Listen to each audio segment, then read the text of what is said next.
Ny mety ho toetry ny andro eny an-dranomasina ny alahady 7 Mey amin'ny 9 maraina hatramin'ny alatsinainy 5 Mey amin'ny 9 maraina.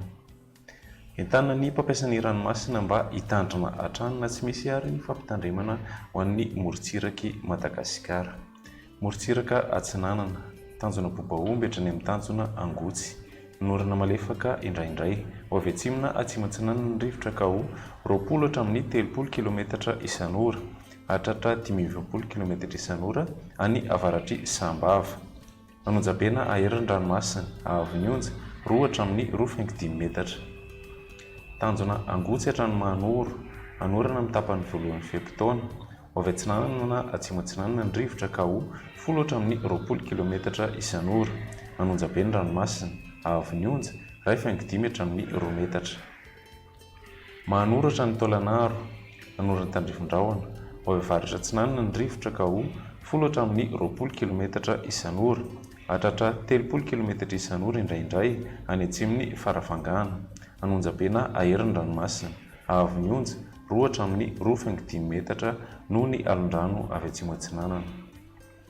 Tolagnaro hatrany amin'ny tanjona Vohimena, Andrahoana Malina na Andrahoana Vitsy. Ho avy Atsinanana somary avaratra Atsinanana ny rivotra ka ho 20 hatramin'ny 30 kilometatra isan'ora, hatratra 520 kilometatra isan'ora rehefa manalavitra ny morontsiraka.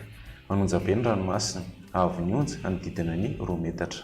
Morontsiraka Andrefana, tanjona Vohimena hatrany amin'ny tanjona Akabo, ho maina amin'ny ankapobeny.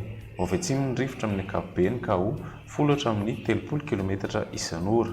Manonjabeny ranomasina ahavon'ny onja 2.5 hatramin'ny 2 metatra. Tanjona Akabo hatrany amin'ny tanjona Vilanandro, andrahoana amin'ny Tsitokotoko. Ho avy atsimo Andrefana ny rivotra ny atoandro ka ho 10 hatramin'ny 20 kilometatra isan'ora. Ho avy atsimo Atsinanana kosa ny maraina ka ho 10 hatramin'ny 20 kilometatra isan'ora. Adiny mpanonja ny ranomasina ahavon'ny onja 2.5 hatramin'ny 2 metatra. Tanjona Vilanandro hatrany Analalava, andrahoana amin'ny Tsitokotoko. Ho avy Atsinanana na atsimo-Atsinanana ny rivotra ka ho 20 hatramin'ny 70 kilometatra isan'ora. Ho avy Andrefana kosa ny Tolakandro ka ho 10 hatramin'ny 20 kilometatra isan'ora. Adiny mpanonja ny ranomasina ahavon'ny onja anodidina ny 2.5 metatra. Analalava hatrany amin'ny tanjona Bobaomby, andrahoana Mahalana. Ho avy atsimo-Atsinanana ny rivotra ka ho 10 hatramin'ny 20 kilometatra isan'ora, hatratra 30 kilometatra isan'ora indraindray any avaratry Nosy.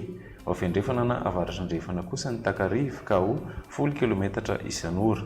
Hotonina adiny mpanonja ny ranomasina ahavon'ny onja 2 metatra manakaiky ny tanjona Bobaomby, ho latsaky ny 2.5 metatra kosa any ankafa.